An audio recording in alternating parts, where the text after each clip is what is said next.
जय शीतला माता की। मऊ जनपद में समस्त धर्मावलंबी जातकों को नमस्कार। आइए कल शुक्रवार 13 जून 2026 का पंचांग जानेंगे और कल जो नवजात शिशु जन्म लेंगे उनका क्या राशि का नाम होगा, क्या वो मांगलिक होंगे कि नहीं, क्या वो काल सर्प योग से ग्रसित होंगे कि नहीं, इन सभी विषयों पे हम चर्चा करेंगे। तो आइए, कल जो है वो आषाढ़ कृष्ण पक्ष द्वितीया तिथि है, जो कि दोपहर में 2:14:48 तक रहेगी। तदुपरांत तृतीया तिथि लग जाएगी। कल सूर्योदय 5:10:48 पे होगा। वह सूर्यास्त 6:44:48 पे होगा। ये सूर्योदय और वह सूर्यास्त का समय आपको पूजा पाठ करने के लिए, दीप प्रज्वलित करने के लिए, शंखनाद करने के लिए बताया जाता है। कल राहु काल प्रातः 10:30 बजे से 12 बजे तक रहेगा।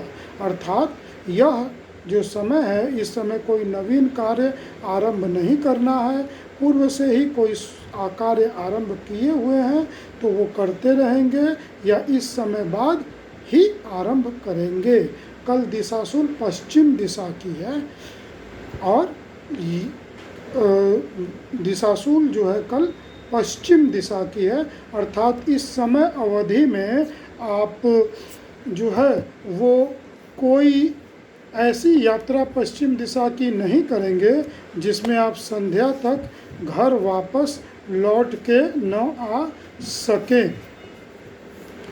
कल जो है वो पूर्वाषाढ़ नक्षत्र रात्रि 10:51:48 तक रहेगा। तदुपरांत उत्तराषाढ़ नक्षत्र लग जाएगा। और कल जो है वो भद्रा रात्रि को 2:18:48 से आरंभ होगा, परंतु भद्रा जो है वो मकर जो है वो धनु राशि में रहेगा। उसके उपरांत कल परसों दिन में 2:26 तक रहेगा, जो कि मकर राशि में रहेगा। तो धनु राशि में व मकर राशि में पाताल में भद्रा रहता है, तो उस पे पृथ्वी पे हम जनमानस को कोई शुभ काम अपना नहीं रोकना है। तो बस कोई काम नहीं रोकना, यानी भद्रा पे कोई विशेष चर्चा हमें नहीं करनी है। तो आइए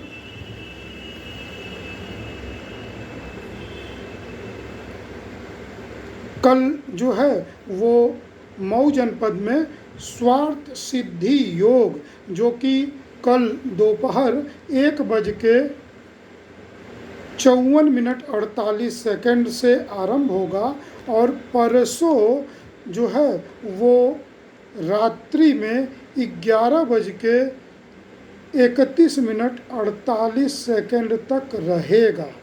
ठीक, कल आरंभ होगा और परसों तक ये स्वार्थ सिद्धि योग रहेगा। इस स्वार्थ सिद्धि योग में आप कुछ विशेष कार्य कर सकते हैं, जैसे कर्ज लेने या देने का काम कर सकते हैं, सगाई करने का काम कर सकते हैं, कोई कार्य शुरू कर सकते हैं, कोई विशेष पूजा या सत्यनारायण जी की कथा करवाना शुभ रहेगा। मकान भी ले दे सकते हैं, पर लंबी यात्रा, गृह प्रवेश और किसी तरीके की अग्नि प्रज्वलित करके यज्ञ करना या हवन करना, और विवाह भी इसी तरह होता है, यज्ञ करते हुए, हवन करते हुए, तो विवाह भी नहीं कर सकते हैं। यानी लंबी यात्रा नहीं कर सकते हैं, गृह प्रवेश नहीं कर सकते हैं, विवाह या हवन के कार्य नहीं कर सकते हैं, शेष शुभ काम आप कर सकते हैं।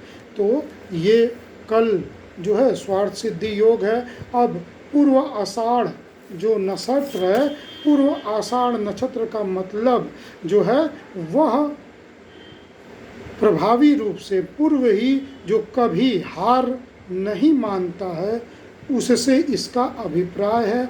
ये ब्राह्मण जाति का नक्षत्र है, रजोगुणी नक्षत्र है, स्त्रीलिंगी है। स्त्रीलिंगी है तो यहाँ पे यदि इस नक्षत्र में पुरुष जन्म लेंगे, यानी पुरुष बालक जन्म लेंगे, तो वह थोड़े से बड़े निर्णय लेने में रुकेंगे, लोगों से पूछेंगे, थोड़े से टाल मटोल कर सकते हैं और भावना रूप से प्रबल होंगे। परंतु इस नक्षत्र में स्त्रियों का जन्म होगा तो वो व्यक्ति अद्भुत स्त्री रहती हैं, उनमें स्त्रियों का गुण भावनात्मक प्रधानता को लेके होता है, तो वो भावनात्मक रूप से प्रबल स्त्री रहती हैं, अपने घर परिवार को विशेष रूप से संभालने वाली रहती हैं, अपने गार्जियन से, अपने स्वामी से पूछ के बहुत अच्छे से कार्य करने वाली होती हैं। अंगों में पीठ का अधिपति यह पूर्वाषाढ़ नक्षत्र है, वरुण वर्ग का है, पीत प्रधान है और इसके देवता अप यानी जल देव इनके देवता हैं। ठीक, ये व्यक्ति गुप्त रूप से कार्य करना बहुत पसंद करता है। पूर्व आषाढ़ नक्षत्र के स्वामी शुक्र ग्रह हैं और ये धनु राशि में पड़ते हैं।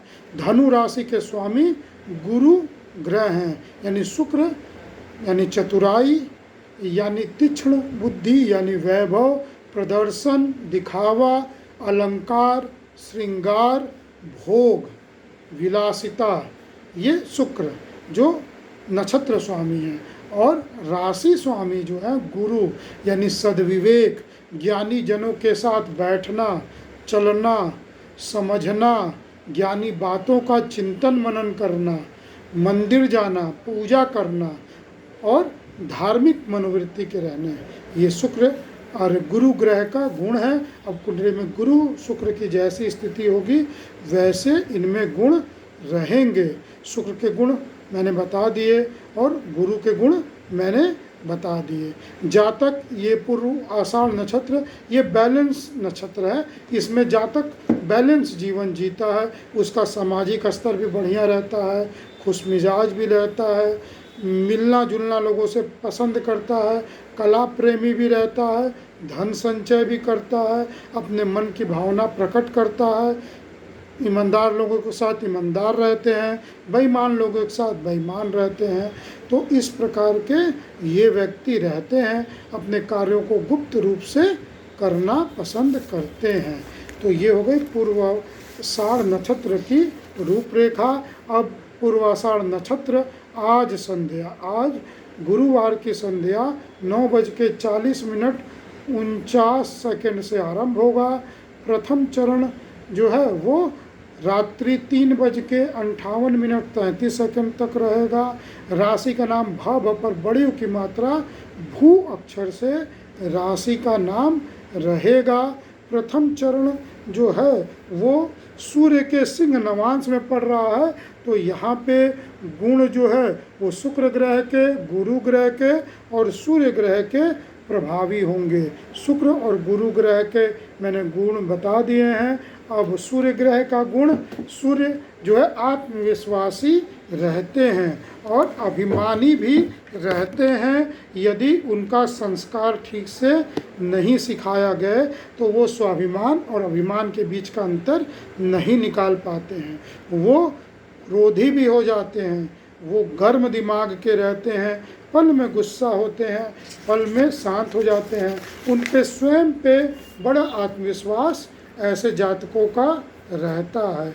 वो दूसरे पे निर्भर नहीं होते हैं, अपने कार्यों पे और अपने मेहनत पे निर्भर रहते हैं और समाज में एक अच्छा स्तर बनाते हैं, प्रसिद्ध भी होते हैं, वैभव भी इकट्ठा करते हैं, धनवान भी रहते हैं और अपने नियम पे जीवन भी जीते हैं।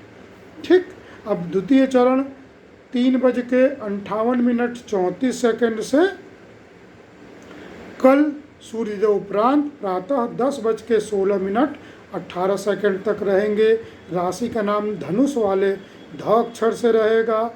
यह बुध के कन्या नवांश में है, तो बुध यहाँ पे तीनों बुद्धि संबंधित ग्रह एकजुट हो गए, शुक्र जो चतुराई, मस्तिष्क में स्वार्थी स्वभाव, अपना हित साधना, प्रदर्शन करना, दिखावा करना, अलंकार करना, ये शुक्र के गुण जो बुद्धि की चतुराई का प्रतीक है।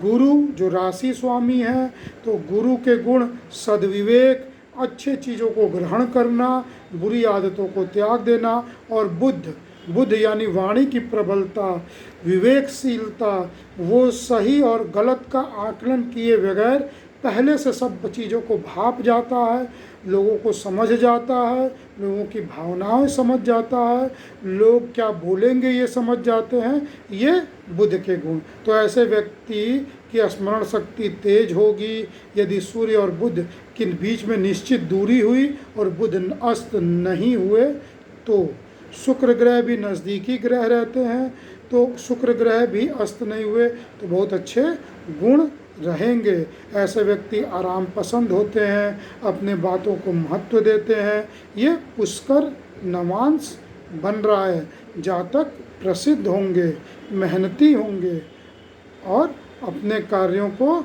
दक्षता से करेंगे। चलिए, यहाँ पुष्कर नवांश यहाँ नहीं बन रहा है, यहाँ पे शुक्र, बुध और गुरु, शुक्र गुरु और बुध की युक्ति है। यहाँ पुष्कर नवांश नहीं बन रहा है, तृतीय चरण में बन रहा है। उसके लिए हम क्षमा चाहेंगे जो मेरे मुंह से निकल गया। अब आइए, तृतीय चरण 10:16 से आरंभ होगा, जो संध्या 4:34 तक रहेंगे। ये तृतीय चरण में राशि का नाम फल वाले फ अक्षर से रहेगा।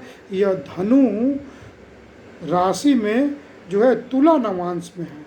तुला नवांश का स्वामी शुक्र है, तो शुक्र जो है वो नक्षत्र के भी स्वामी हैं और नवांश के भी स्वामी हैं। तो यहाँ पे पुष्कर नवांश बन रहा है, तो यहाँ पे शुक्र के गुण बढ़ जाएंगे, यानी जातक वैभव को पसंद करेंगे, अलंकारी चीज़ों को पसंद करेंगे, नृत्य, संगीत, कला, सुगंधित चीज़ें, इत्र, श्रृंगार, आभूषण को बहुत महत्व देंगे। ऐसे व्यक्ति जो है वो प्रसिद्ध भी होंगे और वैभवशाली, गाड़ी घोड़ा नौकर चाकर रहेंगे, यदि कुंडली में शुभ अवस्था में शुक्र है तो। अब चतुर्थ चरण संध्या 4:34 से आरंभ होके रात्रि 10:51 तक जो है वो रहेंगे। और ये चतुर्थ चरण में ढक्कन वाले ढ अक्षर से राशि का नाम होगा, और ये मंगल की वृश्चिक नवांश में रहेगा। मंगल है यहाँ पे, तो अब यहाँ पे देह की प्रबलता हो गई। यदि मंगल की अवस्था शुभ हुई तो देह की प्रबलता हो गई और व्यक्ति पुरुषार्थी चित्त का रहेगा। मंगल यदि क्रूर अवस्था में या षष्टम अष्टम में बैठा है तो हठधर्मी भी होगा, और यदि लग्न का स्वामी वगैरह बन के बैठा है तो बवासीर रोग भी संभव है, भकंदर रोग भी संभव है। यदि लग्न का स्वामी होके षष्टम अष्टम भाव में बैठे हैं तो किसी तरह शरीर से खून गलत तरीके से बाहर निकलने के योग रहेंगे। यदि शुभता युक्त बैठे हैं तो बहुत शुभ फल देंगे, प्रभावशाली होंगे। यदि जो है वो अष्टम भाव में या अशुभ होकर बैठे हैं तो ऐसे व्यक्ति जिद्दी होंगे, तांत्रिक कर्म भी करवाएंगे, तंत्र मंत्र में या पाखंड में या किसी तरह धूर्त साथे धन संचय करने में रुचि रखेंगे। तो ये पूर्वाषाढ़ नक्षत्र के गुण हो गए। इस नक्षत्र के स्वामी जल संबंधित कार्य ज़्यादा करते हैं, जल से किसी तरह भी जुड़ाव रहे ऐसे कार्य ज़्यादा करते हैं, साहसी होते हैं और जो है वो पराक्रमी होते हैं। इस जो नक्षत्र में है वो शुभ रहता है कि आप छल और कपट, जैसे कल पूर्व आषाढ़ नक्षत्र है तो किसी के साथ झूठ मत बोलिए, कपट मत करिए या कुछ भुलवा के कोई अपना काम बनाने की कोशिश मत करिए।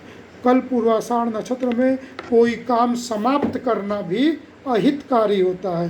वो कार्य समाप्त करेंगे फिर कार्य करना पड़ जाता है। तो किसी कार्य को पूर्ण रूप से समाप्त मत करिए, ठीक। और इसमें जो परिणाम मिलते हैं, फल मिलते हैं पूर्वाषाढ़ नक्षत्र में, वो शुभ नहीं मिलते हैं। तो कोई कल फल प्राप्ति होनी है तो उसको टाल सकते हैं, ठीक।